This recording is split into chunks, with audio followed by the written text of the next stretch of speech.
Martin, welcome back. Good morning to you out there in Arizona. It's a little early, huh? 9 a.m.? Yeah, thank you for that. Yeah, but hey, it's never too early to talk football, but still, you are much more awake than I am. So I am not responsible for the delirious stuff I'm about to Oh say, boy. if at all. So Well, hey, yesterday I was talking about lightning. Who the hell knows what I'm gonna say next today? well, we both watched the same game, so that's good. Are we sure we did? I hope so. We had a 0-0 draw between Inter Miami and Nashville last night after an hour and 20-minute rain delay. There was lightning in the area. They couldn't kick off. The rain during the game was on and off. You can expect that with South Florida weather. My first question is, how in the world did this game finish 0-0? It makes absolutely no sense to me that there were no goals in this game, despite all the chances. What? Just what? That's the beauty of soccer. You never know what can happen. This wouldn't happen in basketball, in football, or well, maybe in baseball, where a team can be shut out, leaving runners in scoring position for no reason whatsoever. But that's very rare. Usually, they're at least going to scratch a run or two out if they made enough strides to score. But in this case, Inter Miami could have won it or they could have lost it. And it was a very weird nil-nil draw that could have easily been 2-2. So let's just say this: they need to score as much as I need a haircut. Yeah, So they need to score really badly. they haven't scored in about 300 plus minutes. Oh man, it's bad. So yeah, that's you can But watch on the the entire. You can watch like an entire Lord of the Rings movie. No, two Lord of the Rings movies and a little more, and Ninja Miami still wouldn't have scored. that is sad. But on the positive side, we also haven't conceded in over about 200 and plus minutes. So 2 clean sheets in a row is always good. You can definitely argue that Nashville deserved a goal in that game, but we probably deserved three, at least. In the second minute, Carranza had a miss. 8th minute, Pizarro had a glaring miss, and then again in the 20th minute, Pizarro misses again after Carranza misses the ball from Morgan. Um, I I want to talk about Pizarro here before we get into the big guy in Matuidi. Um, his performance last night, I think his confidence was a little shaken after the misses, but he still was Rodolfo Pizarro that we've seen. I don't think he deserves as much, stick as he's been getting from the fans. Personally, he was still an impact player on the ball. His 2 misses were really, really tough, but he was still able to be impactful in the attack and helping and create chances. I think we were really, really, really good on the front foot to start off the game.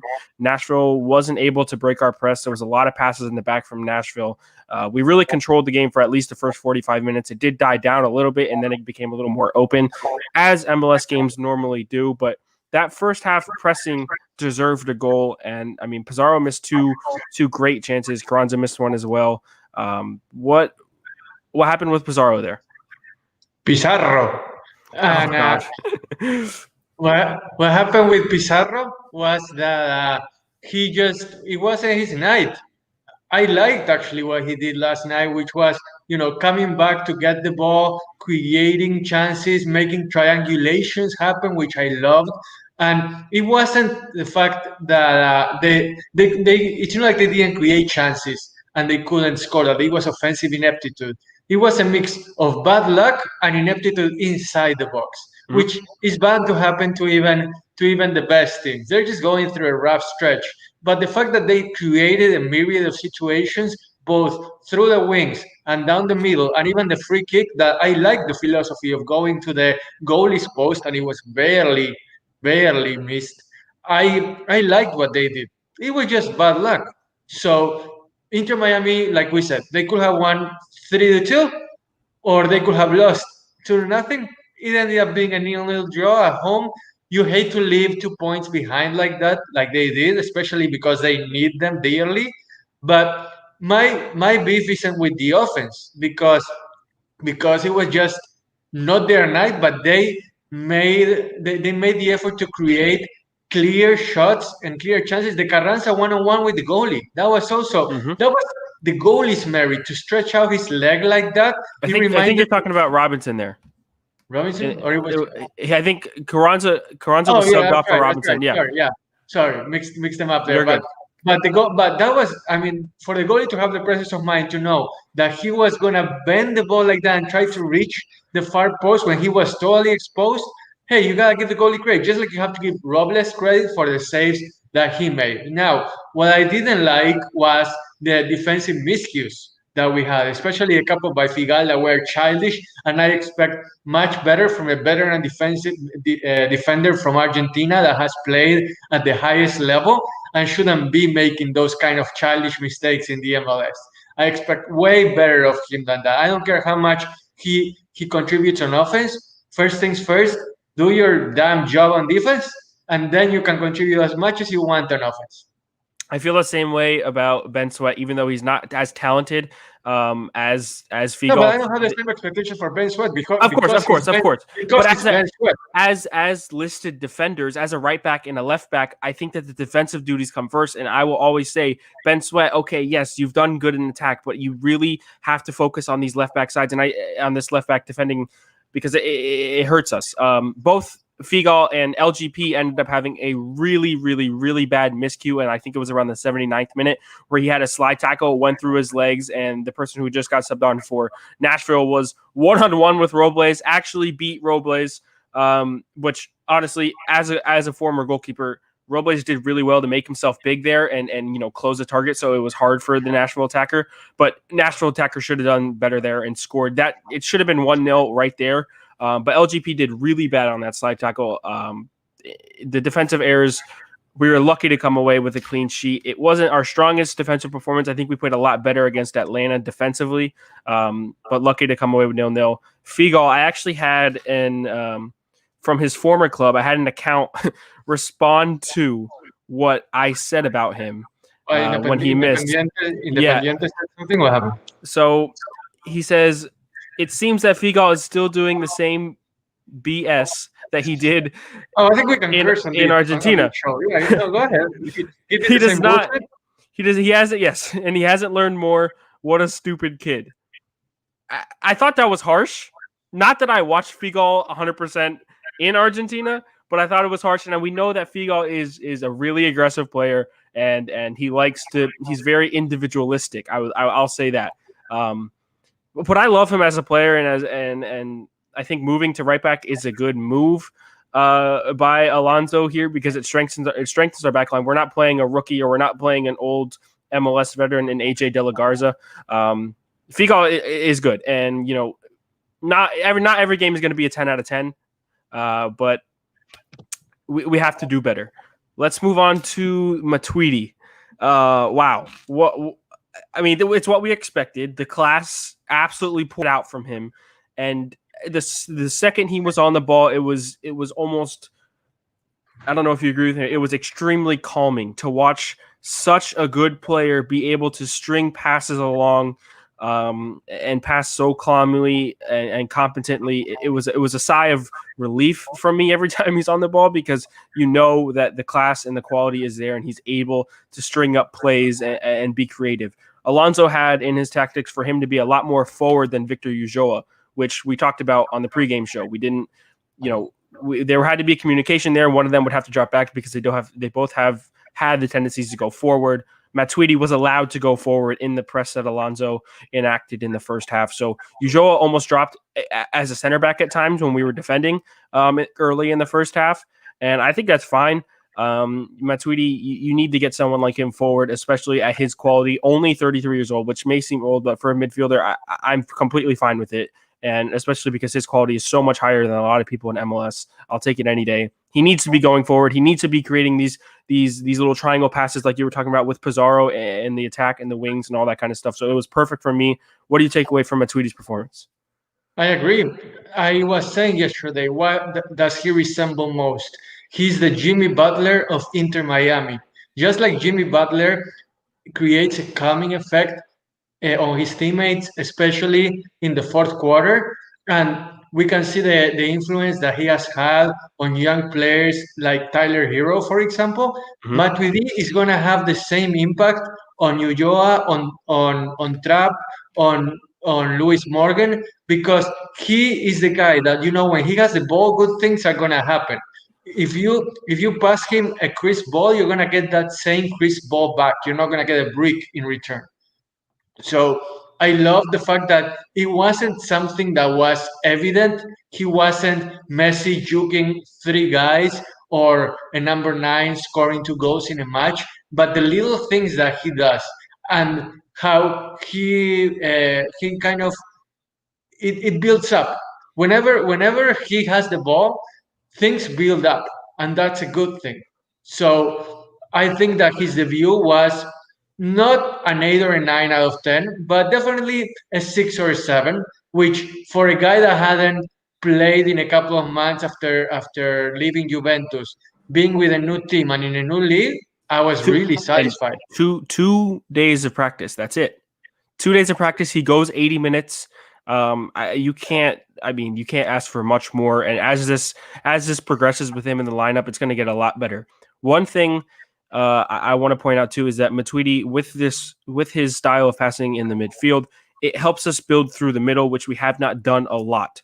Most of our play on the attack has come down from the wings, mostly Lewis Morgan whipping in balls, dribbling past defenders and whipping in balls from the right side. That has been, it's almost been one-dimensional up to this point.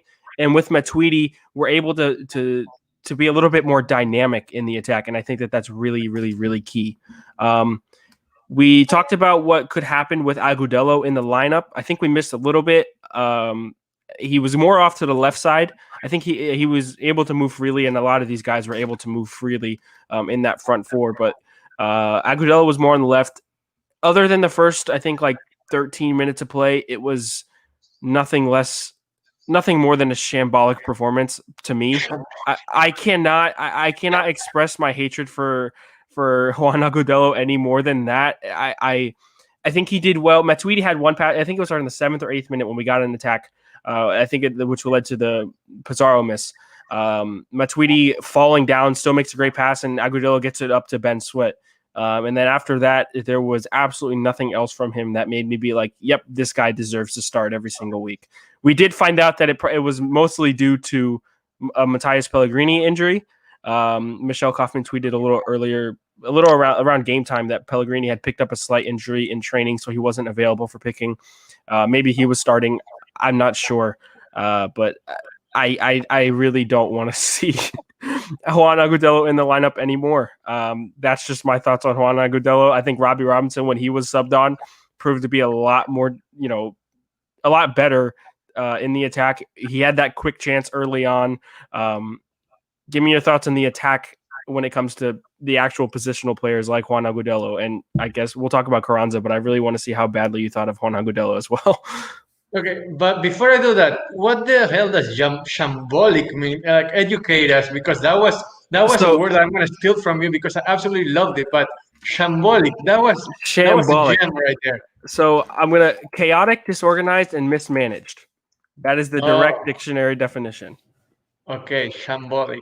So it's kind of like, okay, I get it, I love it, and I'm gonna steal it from you because that was the word of the day. Whenever COVID-19 is a shambolic disease, right there. You see? There you go. You see how elite that sounds? Like you are one step away from being the president's speechwriter with words like that. Keep it up. But I deny the job. Okay, but you were asking about more important things like Agudelo, right? Mm-hmm, yes. I mean, we both don't think that he should start not every week, just not any match, period. I don't know what he's doing in there. I don't know if he has compromising pictures of Alonso with somebody, or like maybe he's a really, really nice guy and you can't deny him. But he did nothing once again, and I expect him to do nothing in the future, just like he has done nothing in the past. So I don't know what to think anymore. Just like you said, like Nguyen is on the bench and you can't explain it. I can't explain why Agudelo is starting every time that he gets the chance to. So I'm not saying Carranza is playing much better because he's not scoring as often, even though he scored twice against Orlando City. But at least Carranza scored. Agudelo has left his scoring back in Orlando, and that Mhm. was few and far between to begin with. So I don't know what he's doing in there. And I'm not even gonna in give the him the benefit of the doubt with any tactical stuff because it's not whatever he did wasn't on purpose. That's the main point. I totally agree. So I'll It was a move over to shambolic performance. there you go. I'm going to move over to Yarl's comment here so we can talk about Carranza as well. To me, Carranza didn't have a great game, and we haven't seen anything too promising from him other than that 2-goal performance against Orlando, which was a great game. But Robbie Robinson came on and kind of proved to be an impact player. Yarl says here we need a better number 9. With 0 goals in 3 games, that is the obvious solution here. Suarez's Juve moves to fall through. I'm not totally sure about that part. I think it would be more Iguain than anything. But we do need a number 9 and really badly. What would a number 9 bring to this team like Higuain? And does it? I mean, of course, it helps the goal scoring, but by how much more threatening are we to opposing teams if we can actually get this goal scoring sorted? It will be a 10 times boost. It will be something that we can even quantify. The level that Suarez and Iguain have compared to Carranza and Agudelo is like a high schooler and a kindergartner.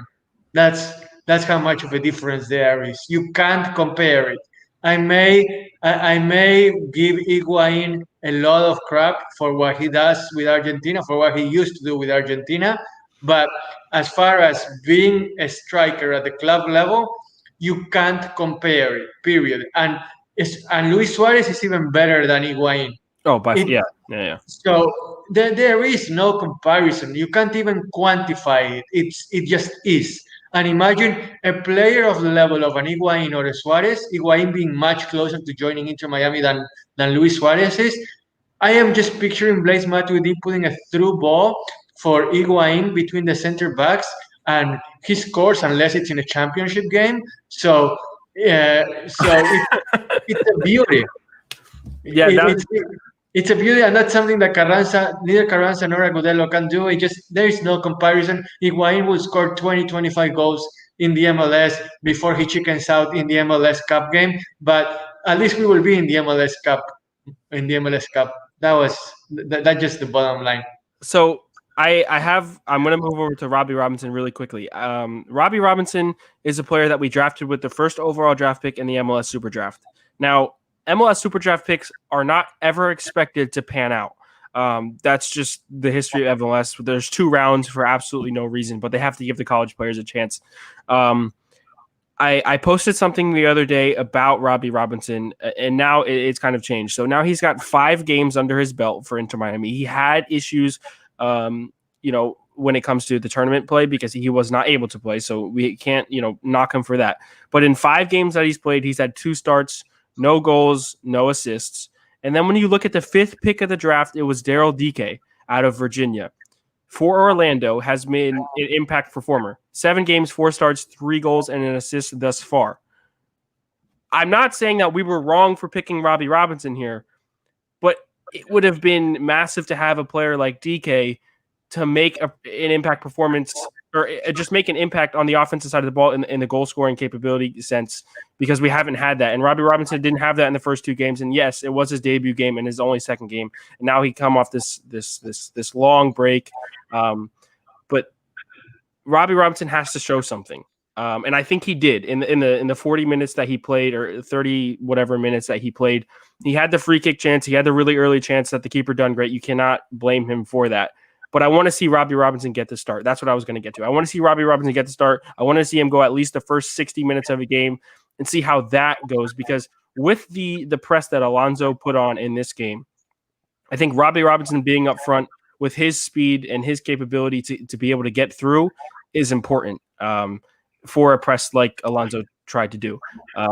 Personally, I want to see that. And I think that the Matuidi, Pizarro into, Robbie Robinson, who's shown not more than Carranza, but Carranza has been extremely inconsistent. I think Robbie Robinson has a chance to be a good name in this league at some point. If we sign a number 9, then fine. he's benched. I'm sorry, but you're benched.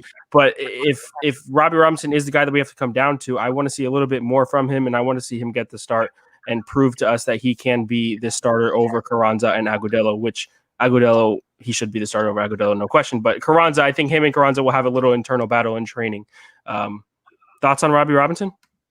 Well, kids, do you listen to Austin? College is a waste of time. Don't even bother. The super draft is a sham. Don't go to college. Just come out of high school and go to Turkey. Then come back. Play for Besiktas a little bit. Then come back to the MLS. But Stanford, West Virginia, University of Miami, nah. Because the super draft, it's a shambolic draft. So no, don't do it. But what do I think about Robbie Robinson? I think he definitely deserves to start over Agudelo. But like you said, it's kind of the college players. I can count with maybe one or at most two hands how many impactful college players there are in the MLS. That's the flaw of the MLS system. I'm sorry, you wanna go to college, great, but you're gonna be a late bloomer at best. So give him a shot, sure. What the hell? This team is in last place. What does he have to lose? He can't be worse than Agudelo, so give him a chance. But I'm not gonna have zero expectations for Robinson because, like you said, he is the product of a system that's flawed to begin with.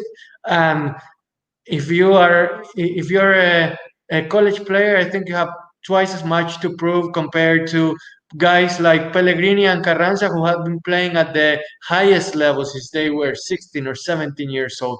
That's why the US usually struggles in the under 20s, under 17, and the Olympic Games because their young players are so green that that they struggle to become, let alone great, just good, really. When they come out of a system like that. Look at Pulisic. He is great. Why? Because he took it seriously since he was young, and he went to Europe. He challenged himself in a way that even Landon Donovan didn't, and now he's the gem of the system. Look at Giovanni Reina too. Same thing. So I'm not saying that college is a bad thing. Not at all. Like go ahead, go get your scholarship, get your education. But if you want to have a superlative professional career, then I'm sorry, but that just those 4 years are gonna be gone in a blink, and your career is gonna be severely hampered by it. Yeah, the European move, I would, if there are any younger football players watching right now and you're in America, look for a move to Europe. It's worked for so many players like Pulisic, Giovanni Reina, Weston McKennie. Like, if you're very serious about this, the MLS, not the MLS, but the American, the USSF is just, it's shambolic. And the system has not proven to be great. I think the one person that I could name that came out of the super draft would be Jordan Morris. I think he was drafted first overall by Seattle and has stayed there, and has been a good player. He played for the national team. But like when you look at John Brooks, Weston McKennie, Joshua Sargent, Pulisic, Reina, all these talents, Timothy Weah, all of these talents that are out and abroad. DeAndre Yedlin is another one. Then you also have, Serginho Dest at Ajax. All of these players took the European route, and coming through college, you cannot have these expectations for players. So Robbie Robinson, if he wants to prove something, he's going to have to be that one in thousands or whatever it is.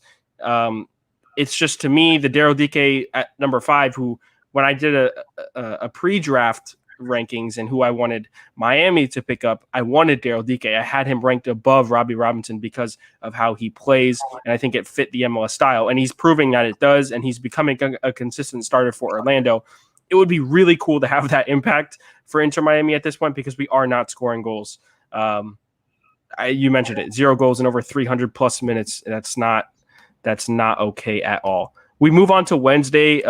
We play against Atlanta back at home again. Still haven't lost at home, which is good. But against Atlanta, we really need to see a win. What are the things we need to improve on, do you think, going into that game against Atlanta? Put the damn ball into the net. That's really it.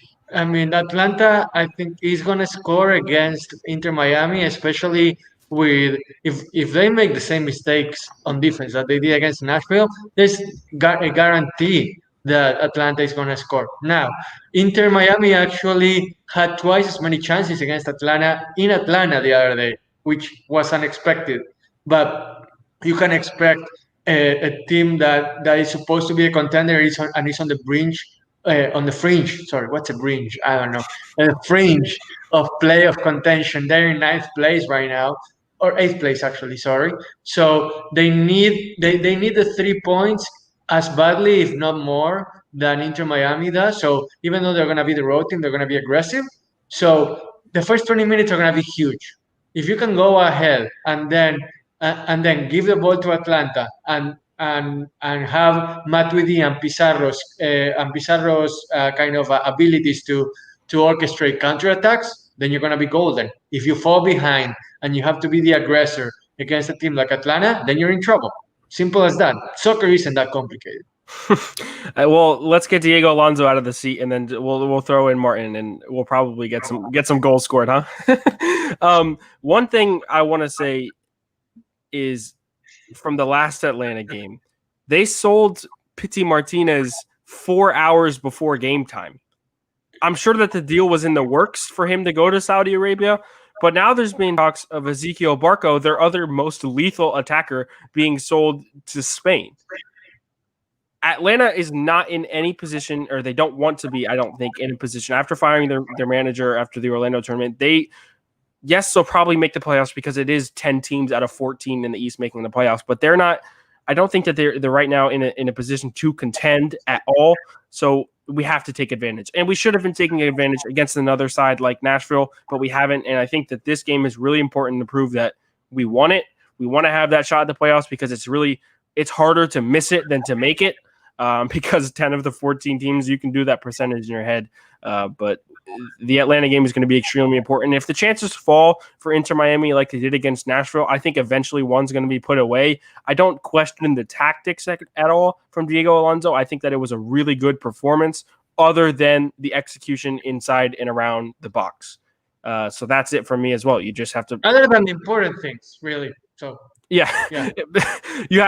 And I'll quote Martin here: "Put the ball in the back of the damn net." That's about it. Let's move on to some international football news. By the way, wait. Let me actually say something. You were saying about Barco and about Pity Martinez. Mm-hmm. Two very drastically different things. Barco will actually be doing what he set out to do, which is go to the Europa League champion Sevilla. And Atlanta paid, $14 million for Barco after he won the Copa Sudamericana with Independiente, and they will be getting 20 million plus taxes in return from Sevilla. That's a great return on investment. 100%. What happened to Pity Martinez, to me, is unexplainable. He was on top of the mountain with River after winning the Copa Libertadores in that legendary Madrid final, scoring the third goal that will forever have him in the lore of South American soccer. He goes to the MLS, and now he goes to Saudi Arabia after just 2 years ago. He was part of not 2 years ago, last year, he was part of the Argentina squad where he was being taken into account by Scaloni. And now you're going to relegate yourself less than 2 years away, no, actually 2 years away from the World Cup by going to Saudi Arabia. What the hell are you doing? Yeah, you have so much potential. You were supposed to be Di Maria's successor, and you're going from a really good situation to a mediocre situation to an irrelevant situation. And just what is the money that important to you? I don't understand. Barco, great. If he goes to Sevilla, he's gonna be the undisputed, well, not the undisputed, but I am so excited about what the Argentinian midfield is going to look like, not just next year, but in the World Cup as well. We have Ocampos, we have Paredes, we have Lepo, we have Barco. It's going to be a really exciting midfield, and dare I say, by 2022, one of the best in the world. And we put Lautaro Martinez with Messi up front, and all of a sudden the rebuild is complete, and I am as excited about Argentina as I have been in years. Wow. So I geeked out a little bit there, but trust me, if I want Barco to go to Sevilla because it will be such a big boost for the Argentinian national team too. I can see that 100%. So back to Atlanta. They are selling. They've sold their best two players, and I think what it was with Pity Martinez, when he came into Atlanta, that the coach and the system did not fit him at all. In 5 games, he was completely goalless and assistless, despite starting every single game. It was not a good fit for him. Once they fired their manager and they bring in, I forget his name, in the first game he scores twice. And that those 2 goals were enough to get a $20 million sale. I think it's great business by Atlanta. If they didn't think they were going to contend after losing the first 5 games or whatever it was, I think they lost 4 out of the 5. If they think that they're not in any capability to contend, you do the business, you get the money for them. That makes sense. If a Spanish, dare I say, almost giant, one of the best teams in Spain and most consistent teams in Spain, who They're better than Barcelona now. That's all I have to say right there. I mean, but I if mean, that is a huge move, an MLS player moving on to Sevilla, who did they win the Europa League? If I'm not yeah, mistaken, they won the Europa League. They so left. They left Manchester United, and they left first Manchester United and then Inter behind. And they played really well. And they have a star in the making in Lucas Ocampos that yeah. he's gonna be really good really soon. He's really good, but he's gonna hit another level soon. So trust me, right now Sevilla is better than Barcelona at the level of Atletico Madrid and just a little bit worse than Real Madrid. So he's not going. Barca wouldn't be going to Betis or to Celta de Vigo or to Espanyol. He will be going to a legit contender where he will be a contributor, and he's just 21 years old. Yeah, La Liga is going to be a lot of fun to watch next year. No, it's never a lot of fun, but I prefer it's a For me, I predictable. think. But if we see a title race, it'll be fun. I Yeah, love but watching La it's a Liga, but predictable. It's a predictable league with predictable results. That's why the Premier League is as popular as it is. Germany, Italy, yes, because Germany is even more predictable. One team Germany. has Oh, it. yeah. Germany is, and then France. I don't even want to talk about that. The French league is almost a joke. So let's talk about Barcelona here. Messi showed up to training today, if I'm not mistaken. Yes, he did. At noon Barcelona time, he showed up in his truck. He's ready to come back to work. He didn't speak to the press, as far as I'm concerned, but this is just the first chapter of a telenovela that's going to play out in front of the world. So, how's he going to get along with the new coach, Ronald Koeman, after he had a foot and a half out the door? Koeman has no chance but to embrace him again, and he's still an undisputed starter. I don't think that Koeman is gonna be daring to put Messi on the bench. That would be a national travesty. But it's gonna be interesting how his teammates embrace him again after he threatened to leave, after basically saying, "You guys aren't good enough for me. I need to go." And now everything is supposed to be good again. Eh, I don't think so. But then again, a player like Messi can make things good again because of how great he is on the pitch. What's gonna heal Barcelona is winning. If they don't win, then things are gonna go from bad to shambolic really quickly. That's the word of the day. It's probably the word of the year for me. If Messi leaves in 2021 and he goes For where? free. He will leave for free. For Barcelona will free? get 0 pesetas. No pesetas for Barcelona. $0 for Pesetas. the Pacentas? Pesetas. That's well, euros actually. They wouldn't get Yeah. any euros. But if Manchester City are able to bring him in, there's talks about I'm going to move. I have the little MLS bias, but after 3 years of playing, or maybe it'll be 2 now that it's a year later, for Manchester City, he has that direct link to NYCFC in the City Football Group, which kind of gives Messi the line to play in MLS down the line, which has been talked about for so long. But is there a reality where Messi plays in MLS? There is when he's 35 or 36, but I think he missed a chance to. Well, let's say that he would have been able to leave Barcelona, which he wasn't because of legal reasons. Mm-hmm. But I remember Maradona at his same age, 33, 34 years old, coming back to Argentina from Sevilla after spending about 10 years in Europe, and well, he has more of a connection to Argentina because he started his career in Argentina. He actually played there. Messi didn't. Messi played his whole career in Barcelona. But Maradona came back and actually played for Newell's, which is Messi's squad, the one that he loves, the one that he grew up with. So, and then he ended up coming to Boca Juniors, finishing his career there. And I would love for Messi to come back to Argentina. Forget about the money. How much more do you need to win in Europe? You have won it all, and the MLS wouldn't fulfill him competitively. Come back to Argentina, make a lot of people very happy, and make yourself happy. Don't underestimate the power of what being in one of the two cities, one of the only two cities that you cherish more than life itself, and that your family would love to live in, that your kids wouldn't cry about having to go there and be happy. So, I mean, the MLS, it will be a marketing move, kind of a cash grab, an attention move. And Messi isn't that kind of guy. He's not Cristiano Ronaldo. I don't think he cares about that. So, come back to Argentina, be happy, because you're clearly not happy right now with Barcelona, and you have won it all. You have, during 15 years, you have nothing left to prove. So go and make yourself happy. Even though the main obstacle is that the Argentinian economy is in shambles, and Argentinian society is, by many aspects, very overbearing. It's not like he will be able to live a quiet life like he has in Catalonia, but I think he will be able to work around that. But regardless, that's in the distant future. Right now, he needs to focus on rebuilding Barcelona. And there's a 17-year-old called Ansu Fati who scored for Spain yesterday that could help him uh, rebuild that rebuild those ruins that Barcelona has made after losing 8-2 to Bayern Munich in the Champions League. That is a strong pitch if I've ever heard one. So, Lionel Messi, I'm going to send this video directly to your agent, and I think that Martin will absolutely sway you to go back to your home So country. we need to retape it in Spanish so he understands me. Okay, yeah, we'll do that too.